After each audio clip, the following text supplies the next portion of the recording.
신고리 원자력발전소 5, 6호기의 건설 재개 여부를 결정하는 공론조사 결과가 내일 오전 10시에 발표됩니다. 여론조사 결과 찬반 의견이 팽팽한 것으로 조사됐는데 어떤 결정이 나오더라도 후폭풍이 거셀 것으로 보입니다. 염현석 기자입니다. 신고리 원자력발전소 5, 6호기의 운명을 결정할 공론조사 결과 발표가 하루 앞으로 다가왔습니다. 권고안은 지난 15일 진행된 4차 최종조사 결과로 작성됩니다.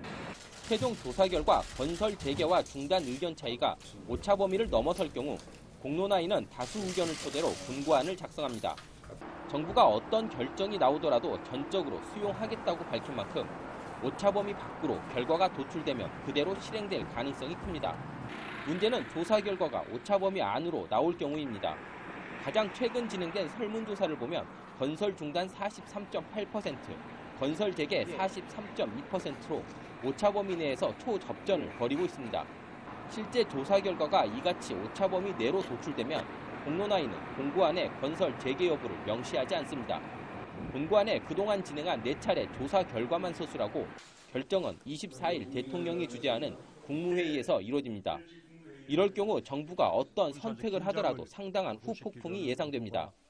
공사 재개 시엔 정부의 탈원전 에너지 전환 정책의 속도 조절이 불가피해집니다. 또 신고리 5, 6호기 건설로 다수 원전이 밀집된 부산과 울산 등 경남 지역에 대한 안전 보완책도 내놓아야 합니다.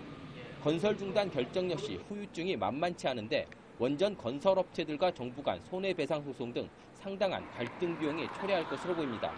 또 영국과 사우디아라비아 등 원전 수출에 부정적 영향을 가져올 수 있어 한국형 원전 수출 실패 책임론까지 불거질 가능성도 높습니다. 내일 조사 결과가 오차 범위 안으로 나올 경우 어느 쪽으로 가든 우리 사회가 감당할 후유증은 클 것으로 보입니다. 머니투데이 방송 염현석입니다.